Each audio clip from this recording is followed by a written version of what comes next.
भगवान श्री कृष्ण यांनी रुक्मिणी मातेला ज्या जागेवरून हरण केलं ती ही जागा।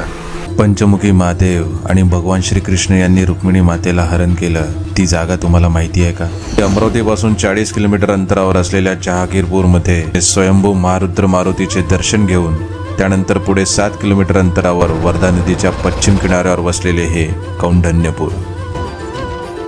देवालयाचे भव्य प्रवेशद्वार, त्यात विशाल सभामंडप आणि भव्य आकर्षक व्यासपीठ, हेच आहे कौंडण्यपूरचे विठ्ठल रुक्मिणी देवस्थान। मंदिराच्या सभामंडपात 10,000 वर्षापूर्वींची पाषाणयुगातील विष्णूंची मूर्ती आणि मोहक विठ्ठल रुक्मिणी यांच्या दर्शनाने येथील आध्यात्मिक वातावरणात भर पडते। विठ्ठल रुक्मिणी मंदिराच्या मागे मी बघितलेले अत्यंत दुर्मिळ पंचमुखी महादेव मंदिर। शिवलिंगाच्या बाजूला असलेला हा भुयारी मार्ग आजही रुक्मिणी हरणाची साक्ष देतो।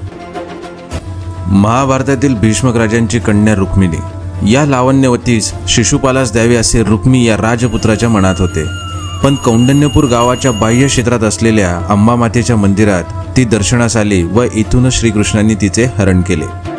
येथील अतिशय तेजस्वी अंबादेवीच्या मूर्तीचा चेहऱ्यावरचा भाव रौद्र असून नेत्र पाणीदार आहेत आणि याच मंदिराच्या भुयारातून भगवान श्रीकृष्ण यांनी रुक्मिणी मातेचे हरण केले। हे भुयार आता खिडकी या नावाने ओळखले जाते।